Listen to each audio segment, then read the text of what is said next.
जय माता दी। स्वागत है आप सबों का आज के क्लास में। ये टॉपिक है हमारा आज का फर्टिलाइजेशन। फर्टिलाइजेशन का हिंदी होता है निषेचन। फर्टिलाइजेशन का मतलब हुआ कि जब मेल गैमीट और फीमेल गैमीट दोनों का फ्यूजन होता है तो उस प्रोसेस को हम फर्टिलाइजेशन कहते हैं। इससे पहले क्लास में हमने गैमेटोजेनेसिस पढ़ा था, जिसको हमने दो पार्ट में पढ़ा, स्पर्मेटोजेनेसिस एंड दूसरा ओजेनेसिस। स्पर्मेटोजेनेसिस में हमने सीखा ये मेल गैमेट कैसे बनते हैं और ओजेनेसिस में हमने सीखा ये फीमेल गैमेट कैसे बनते हैं। तो फर्टिलाइजेशन को हम कह सकते हैं कि fusion of male and female gamete, या in other words we can say that fertilization is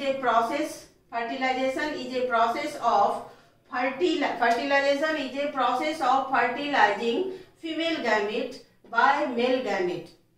कहने का मतलब कि फर्टिलाइजेशन में फर्टिलाइज मेल गैमेट होता है या फीमेल गैमेट होता है।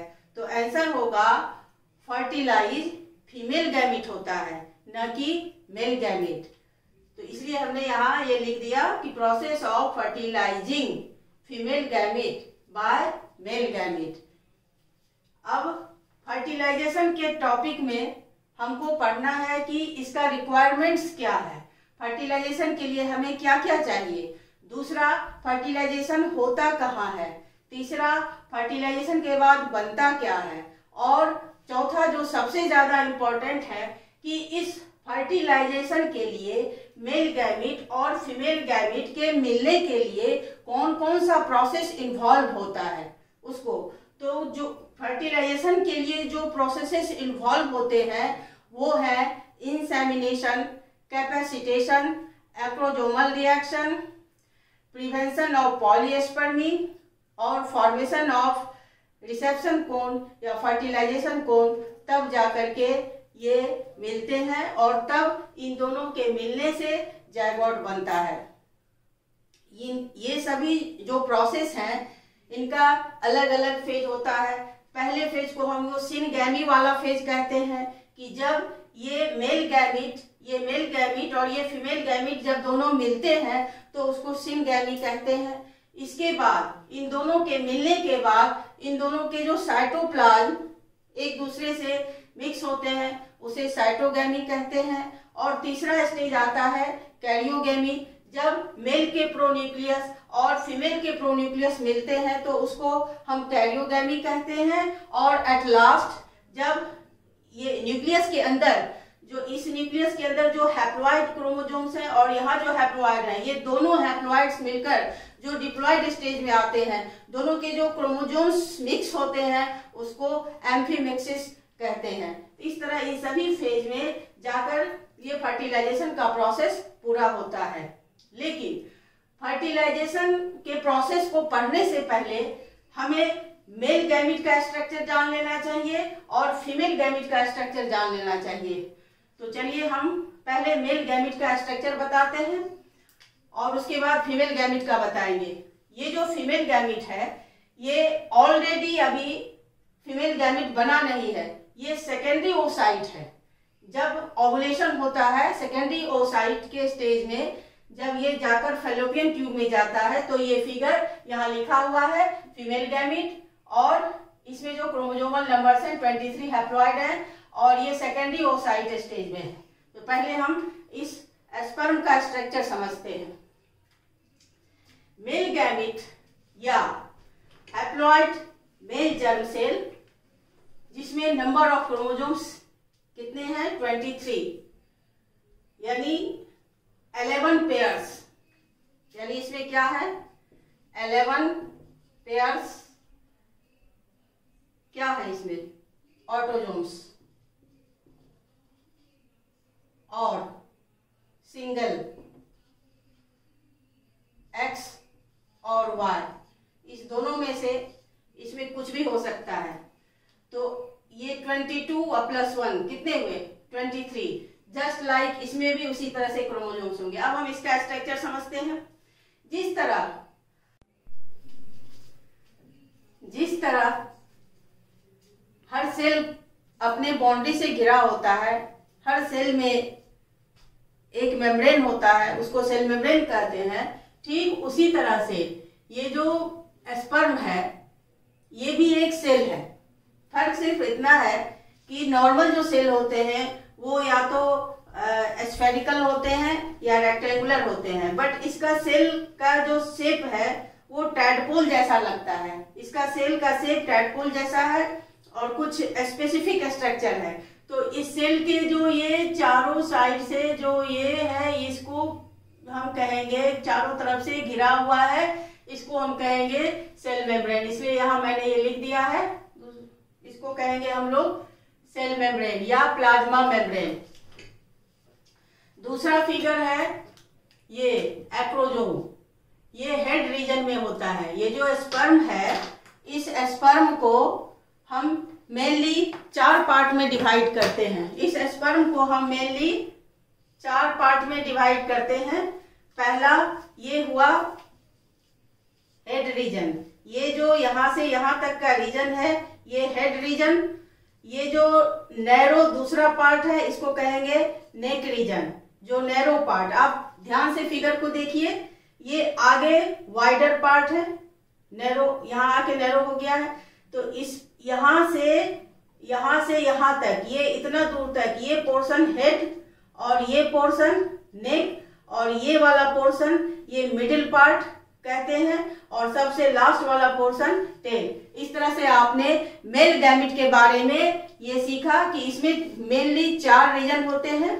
पहला हेड, दूसरा नेक और तीसरा मिडिल पीस और लास्ट टेल। और इसका सबसे लंबा लॉन्गेस्ट पार्ट टेल होता है, फ्लैजिलेटेड होता है, ये हेल्प करता है मूवमेंट में। तो जो मेन पार्ट है इसका वो हेड रीजन है। क्यों? तो इस हेड रीजन में ही न्यूक्लियस होता है और एक्रोजोम होता है। ये जो हेड है, हेड के एंटीरियर पार्ट में, एंटीरियर हिस्से में ये एक्रोजोम होते हैं। ये इस तरह से जो स्ट्रक्चर बना हुआ है ये एक्रोजोम है। यही एक्रोजोम गोल्गी बॉडी से डिराइव होता है, गोल्गी बॉडी से ये बना होता है एक्रोजोम।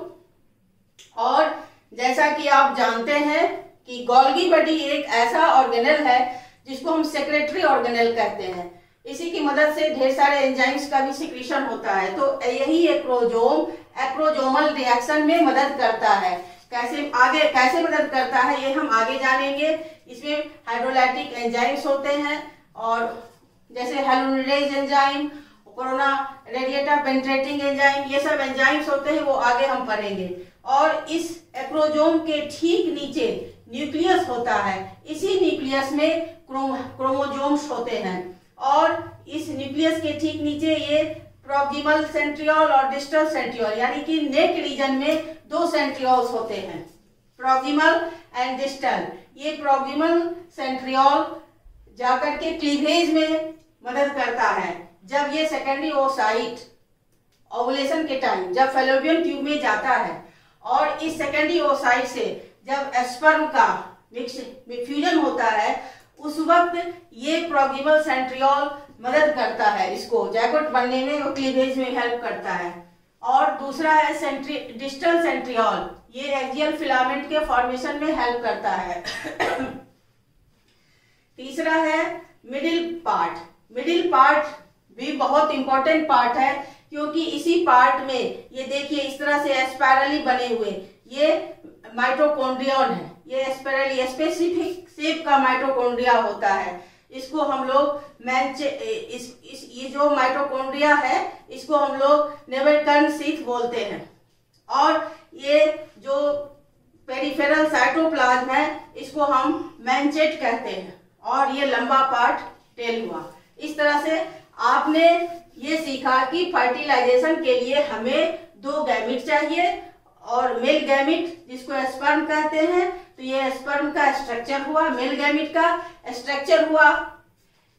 इसका स्ट्रक्चर पढ़ना इसलिए जरूरी था कि इसका शेप, इसके स्ट्रक्चर में कौन कौन से पार्ट हैं जो हेल्प करेंगे इसके साथ फ्यूजन में। दूसरा अब आइए दूसरा पढ़ेंगे अब हम फीमेल गैमिट, जो कि सेकेंडरी ओसाइट स्टेज में है। ये सेकेंडरी ओसाइट में अब देखिए, ये सबसे अंदर वाला जो पार्ट है यही है सेकेंडरी ओसाइट। ये सबसे अंदर वाला पार्ट ये सेकेंडरी ओसाइट है। तो जिस तरह इसमें ये मेम्ब्रेन से घिरा हुआ है, उसी तरह से ये देखिए ये मेम्ब्रेन से घिरा हुआ है। इसको सेकेंडरी ओसाइट, इसको हम कहेंगे प्लाज्मा मेम्ब्रेन। और आप ओजेनेसिस में पढ़े थे कि जैसे ही सेकेंडरी ओसाइट का फॉर्मेशन होता है, जैसे ही सेकेंडरी ओसाइट का फॉर्मेशन होता है, उसी वक्त सेकेंडरी ओसाइट अपने चारों ओर एक मेम्ब्रेन का फॉर्मेशन करता है, जिसको हम कहते हैं जोना पेलिसोडा। देखिए ये मेम्ब्रेन जैसे ही सेकेंडरी ओसाइट बना, वो अपने चारों ओर एक लेयर बनाया, जिसको हम क्या कहें, जोना पेलिसोडा। और जोना पेलिसोडा तो सेकेंडरी ओसाइट के द्वारा सिक्रीशन हुआ, और ये ओसाइट किसके अंदर है, फॉलिकल्स के अंदर है। सेकेंडरी ओसाइट टर्शियरी फॉलिकल्स के अंदर है। तो ये फॉलिकल्स ओवरी का हिस्सा है। तो जिस समय ये जोना पेलिसोडा ये खुद के सेक्रेशन से बनाता है, ठीक उसी समय ये ओवेरियन फॉलिकल्स एक लेयर का सेक्रेशन करते हैं उसको हार्ट बनाने के लिए, और उसको उस लेयर को हम कहते हैं, ये इस तरह से, ये देखिए इसके तरफ, इसको हम लोग कहेंगे कोरोना रेडिएटा। ये सारे जो हैं ये सेल्स हैं, ये सारे सेल्स हैं, सेल्स के लेयर हैं। ये सेल्स हैं किसके, कोरोना रेडिएटा के। और जोना पेलिसोडा जो बना, उस पर रिसेप्टर्स होते हैं, जिसको हम कहते हैं ZP3 receptor. Z for zona, P for pellucida, ये 3 ZP3 रिसेप्टर्स होते हैं। क्योंकि जब स्पर्म एंट्री करेगा तो उसका सेंसेशन, उसके रिसीविंग के लिए, उससे जुड़ने के लिए, बाइंडिंग के लिए रिसेप्टर्स चाहिए, वे ये ZP3 उसी का काम करते हैं। इस तरह आपने ये समझ लिया कि मेल गैमिट का स्ट्रक्चर क्या है, और फीमेल गैमिट जो सेकेंडरी ओसाइट स्टेज में है उसका स्ट्रक्चर क्या है। अब हम सीखेंगे कि ये दोनों कैसे मिलते हैं। दोनों जब मिलते हैं तो उस समय का फेज क्या होता है, उस समय का स्ट्रक्चर क्या होता है, कौन कौन से प्रोसेस होते हैं।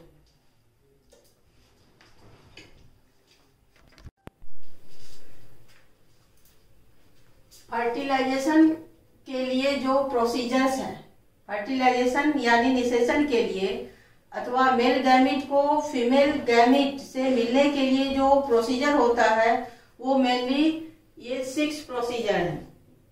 पहला प्रोसीजर आता है इंसेमिनेशन।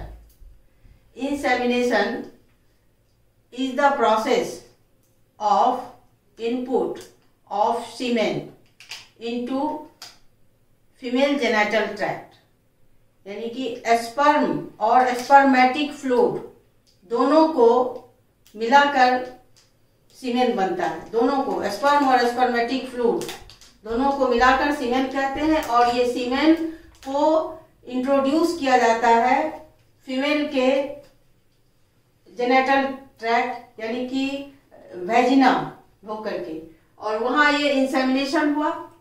दूसरा प्रोसेस है कैपेसिटेशन।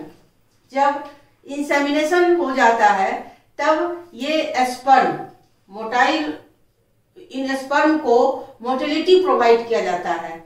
ये फीमेल के जेनिटल ट्रैक्ट में इनको ऐसा पोटेंशियल दिया जाता है, ये ऐसे पोटेंशियल को अटेंड करते हैं ताकि ये फैलोपियन ट्यूब में जाकर उसको फर्टिलाइज कर सके।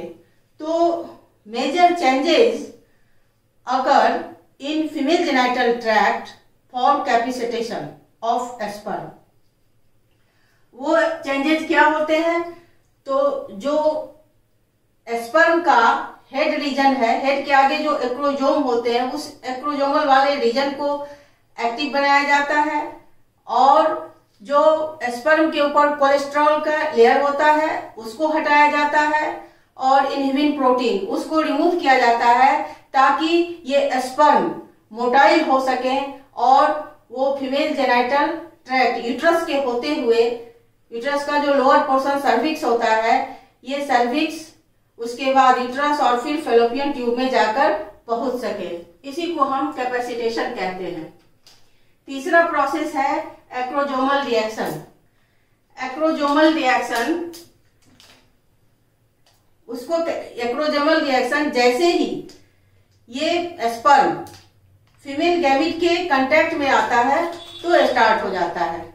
वो कैसे होता है कि जो हेड के आगे जो एक्रोजोम होता है उस एक्रोजोम में एंजाइम्स होते हैं, जिसको कि हम हाइड्रोलाइटिक एंजाइम्स भी कह सकते हैं, क्योंकि ये हाइड्रोलाइज करता है। और उस हाइड्रोलाइटिक एंजाइम के जो कंपोनेंट्स हैं वो मेनली हाइल्यूरोनिडेज एंजाइम। ये हाइल्यूरोनिडेज एंजाइम ओवम के सेकेंडरी ओसाइट के जो सेकेंडरी मेम्ब्रेन होते हैं, वो कोरोना रेडिएटा जो सेकेंडरी मेम्ब्रेन है, वो जो वहाँ फॉलिकुलर सेल्स जो होते हैं वो वहाँ हाइल्यूरिक एसिड से कंपैक्ट होते हैं। तो ये हाइल्यूरिनेज एंजाइम उस हाइल्यूरिक एसिड को डाइजेस्ट करता है और सेल्स को लूज करता है, तो इसे उसके अंदर जाने का रास्ता बनता है। तो इस तरह ये एक्रोजोमल रिएक्शन में जो एक्रोजोम होता है उससे हाइल्यूरोनिडेज एंजाइम सिक्रीट होता है और वो हाइल्यूरिक एसिड को डिसॉल्व करके आगे पाथ बनाता है। और फिर दूसरा एंजाइम कोरोना पेनिट्रेटिंग एंजाइम का सेक्रेशन करता है, जो कोरोना रेडिएटा के जो लेयर होते हैं उसको डाइजेस्ट कर देता है और फिर अंदर जाता है। अंदर ये जैसे ही पहुंचता है तो जो प्राइमरी मेम्ब्रेन है सेकेंडरी ओसाइट का वो है जोना पेलिसुडा। तो जैसे ही जोना पेलिसुडा के कांटेक्ट में आता है तो तीसरा एंजाइम जोना लाइसिन एंजाइम का सेक्रेशन करता है और वो जो है वो जोना पेलिसुडा के मेम्ब्रेन के ऊपर ZP3 फैक्टर होते हैं, वो से वो बाइंड करता है, फिर उसको डाइजेस्ट करता है और फिर अंदर जाता है। और इस तरह एक्रोजोमल रिएक्शंस कंप्लीट होते हैं। एक्रोजोमल रिएक्शंस के लिए कैल्शियम आयन का होना बहुत जरूरी होता है। Without calcium ion this can not occur. और चौथा है प्रिवेंशन ऑफ पॉलीएस्पर्मी। जब एक्रोजोमल रिएक्शन कंप्लीट होता है तो तब आता है prevention of polyspermy. Poly means many, यानी कि जो बहुत सारे स्पर्म होते हैं उनको रोका जाता है, सिर्फ एक को ही अलाउड किया जाता है। इसी को हम कहते हैं प्रिवेंशन ऑफ पॉलीएस्पर्मी। ये दो प्रोसेस में होता है। पहला होता है डीपोलराइजेशन, यानी कि जब ये कांटेक्ट में आता है, जोना पेलिसुडा के कांटेक्ट में जैसे ही आता है तो इसका एक सेंसेशन अराइज होता है और एक्टिव पोटेंशियल क्रिएट होता है, यानी डीपोलराइजेशन होता है। और तब ये जो यहाँ आप देख रहे हैं, ये जो कैल्शियम आयन का एंट्री हुआ और कॉर्टिकल ग्रैन्यूल्स होते हैं, ये मिल करके और एक हार्ड लेयर बना देते हैं, जिससे क्या हो जाता है कि अब रास्ता बंद हो जाता है और कोई भी स्पर्म एंट्री नहीं कर सकता है। और नेक्स्ट स्टेप है फॉर्मेशन ऑफ रिसेप्शन कोन। और जब ये एग मेम्ब्रेन से मिलते हैं तो यहाँ पर ये फर्टिलाइजेशन कोन बनता है। और सबसे लास्ट स्टेप है फर्टिलाइजेशन पाथ। जब मेल और फीमेल प्रोन्यूक्लियाई दोनों मिलते हैं तो और वो जिस पाथ को फॉलो करते हैं उसे हम फर्टिलाइजेशन पाथ कहते हैं। और दोनों मिलकर के लास्ट में जायगोट का फॉर्मेशन करते हैं। अब हम इन सारे प्रोसीजर्स को हम फिगर के द्वारा समझेंगे। सबसे पहला प्रोसेस इंसेमिनेशन। तो इंसेमिनेशन कहाँ होता है? इंसेमिनेशन फीमेल के वैजिना में होता है और वैजिना से आगे का जो यूट्रस का जो lower portion, lower narrow contraction सिकुड़ा हुआ पार्ट होता है, इसको सर्विक्स कहते हैं, वहां पहुंचता है। वहां पहुंचने के बाद फिर यूट्रस में जाता है और फिर ये फैलोपियन ट्यूब में जाता है। फैलोपियन ट्यूब में वहां already ovum secondary oocyte stage में प्रेजेंट है। तो ये जो फिगर आप देख रहे हैं ये सेकेंडरी ओसाइट है, ये सेकेंडरी ओसाइट है और रिसीव कर रहा है कैपेसाइटेड स्पर्म को। ये सेकेंडरी ओसाइट का फिगर है और ये सारे क्या हैं? स्पर्म्स। हमने 3 ही बनाया है, इसके चारों ओर ऐसे बहुत सारे स्पर्म्स होते हैं। ये स्पर्म से घिरा हुआ है, तो ये इस तरह से पॉलीस्पर्मिक कंडीशन में है। लेकिन इन सारे स्पर्म में से एक ही स्पर्म इसके अंदर जाएगा। तो ये जो सेकेंडरी ओसाइट है ये इसका न्यूक्लियस है और ये इसका मेम्ब्रेन है। इसको प्लाज्मा मेम्ब्रेन कहेंगे। इसको क्या कहेंगे? Plasma membrane. और ये जो ब्लैक कलर से है ये क्या है? जोना पेलिसुडा, इसको प्राइमरी मेम्ब्रेन। और ये जो सेल्स हैं ब्लू कलर से ये हैं सेल्स ऑफ कोरोना रेडिएटा। तो ये जो स्पर्म है ये सभी स्पर्म्स कैसे हैं? कैपेसाइटेड। ये सभी स्पर्म्स कैसे हैं? कैपेसाइटेड हैं। ये सारे स्पर्म्स का कैपेसाइटेशन कहाँ हुआ? फीमेल के जेनिटल ट्रैक्ट में हुआ। और ये कैपेसाइटेड स्पर्म्स अब सेकेंडरी ओसाइट के पास आ चुके हैं। और ये कहाँ है? ये अभी फैलोपियन ट्यूब में है। कहाँ है ये? फैलोपियन ट्यूब में है। तो अब इंसेमिनेशन के बाद कैपेसाइटेशन भी हो गया। और तीसरा है एक्रोजोमल रिएक्शन। तो जैसे ही अब ये कैपेसाइटेड स्पर्म्स इस कोरोना रेडिएटा सेल्स के पास जैसे ही आते हैं तो एक्रोजोमल रिएक्शन स्टार्ट होता है। तो एक्रोजोमल रिएक्शन में पहला स्टेप क्या होता है? तो पहला स्टेप ये जो सेल्स है फॉलिकुलर सेल्स, यहीं पर ये मिट जाएंगे, ये लेयर, ये हाइलुरोनिडेज एंजाइम जैसे ही ये रेडिएटा सेल्स के कांटेक्ट में आते हैं तो ये एक्रोजोमल पार्ट से हाइलुरोनिडेज एंजाइम इसको डाइजेस्ट करता है और ये सारे सेल्स, ये जो सेल्स है ये लूज हो गए। तो इस तरह हाइलुरोनिडेज एंजाइम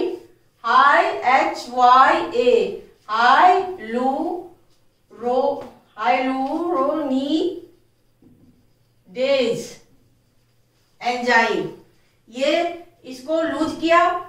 और दूसरा एंजाइम कोरोना पेनेट्रेटिंग एंजाइम, तो ये इस लेयर को डाइजेस्ट कर दिया और ये स्पर्म जो है अब यहां तक पहुंच गए। ठीक है। अब इसके बाद का स्टेज, इसके जैसे ही इसके बाद का अब ये जो है ये जोना पेलिसुडा, ये अब ये देखिए यहाँ ये जोना पेलिसुडा का फिगर है। ये तो जैसे ही ये यहाँ जोना पेलिसुडा के पास पहुंचते हैं तो यहाँ पर देखिए ZP3 यहाँ भी है, ZP3 फैक्टर्स है ये, इसको क्या करते हैं? सेंसेशन काउज करते हैं। और यहाँ ये कैल्शियम आयन है, इसके इन्फ्लक्स से और ये कॉर्टिकल ग्रैन्यूल्स है, इससे ये पूरा लेयर हार्ड हो जाता है। और देखिए इस फिगर में यहाँ ये पूरा हार्ड हो गया है। तो इस तरह अब यहाँ एक फर्टिलाइजेशन कोन बन जाता है और ये स्पर्म इसके अंदर आ गया। इसके बाद का फिगर आप देखिए, ये एक्रोजोमल रिएक्शन कंप्लीट हुआ, दूसरा प्रिवेंशन ऑफ पॉलीस्पर्मी। और अब यहाँ पर ये न्यूक्लियस देखिए, ये फिगर इसमें देखिए ये जो मेम्ब्रेन है ये जोना पेलिसुडा और ये है इसका एक का प्लाज्मा मेम्ब्रेन, ये है पोलर बॉडी। और ये देखिए फीमेल प्रोन्यूक्लियस, ये मेल प्रोन्यूक्लियस, ये प्रोगिमल सेंट्रियोल। तो अब हमको ये समझना है कि एक्रोजोमल रिएक्शन में जब कोरोना रेडिएटा और जोना पेलिसुडा के अंदर आ गया तो उसका जो कांटेक्ट होता है वो एग मेम्ब्रेन से होता है। तो ये जो मेम्ब्रेन है ये एग मेम्ब्रेन है, और जैसे ही ये यहाँ आते हैं एक तरह से ये कोन बनता है यहाँ पर, और इसको जो एक तरह से इसको फैगोसाइटोसिस कह सकते हैं। ये स्पर्म को खींच लेता है। मैमल का के केस में ही पूरे सेल अंदर जाता है, तो ये अंदर आ गया और अब ये यहाँ पर दोनों के न्यूक्लियस बन गए। और इसी जब ये स्पर्म सेकेंडरी ओसाइट के अंदर एंट्री करता है, तभी सेकेंडरी ओसाइट में मियोसिस सेकेंड कंप्लीट होता है, जो बनता है ये सेकेंड पोलर बॉडी और दूसरा ये लार्ज ओवम। अब ये जो फिगर है ये एक्चुअली में फीमेल गैमिट है, यही है ये एक्चुअली में फीमेल गैमिट, और यही इसके मिलने के बाद यहाँ इसका मियोसिस सेकेंड पूरा हुआ, ये ओवम हुआ और ये पोलर बॉडी जो डिजेनरेट कर जाता है, और इसमें यहाँ मेल का न्यूक्लियस है, मेल का प्रोन्यूक्लियस है और ये फीमेल का है। और अब इसको चाहिए डिवीजन के लिए सेंट्रियोल। तो स्पर्म के स्ट्रक्चर में हमने पढ़ा था कि 2 सेंट्रियोल होते हैं, प्रॉक्सिमल एंड डिस्टल। तो यहाँ ये स्पर्म का ही प्रॉक्सिमल सेंट्रियोल इसमें एंट्री करता है और वही आगे क्लीवेज में मदद करता है। तो इस तरह से ये दोनों मिलकर के जायगोट का फॉर्मेशन बनाए, और इस प्रोसेस को ही हम एम्फीमिक्सिंग कह सकते हैं। दोनों का यहाँ पर जो न्यूक्लियस भी मिला, पहले कैरियोगैमी हुआ, फिर एम्फीमिक्सिस हुआ, और जायगोट बनने के बाद तब इसमें क्लीवेज स्टार्ट होता है। और मेल न्यूक्लियाई और ये मेल और ये फीमेल, ये दोनों न्यूक्लियाई जिस पाथ को फॉलो करते हैं उसे हम फर्टिलाइजेशन पाथ कहते हैं। धन्यवाद।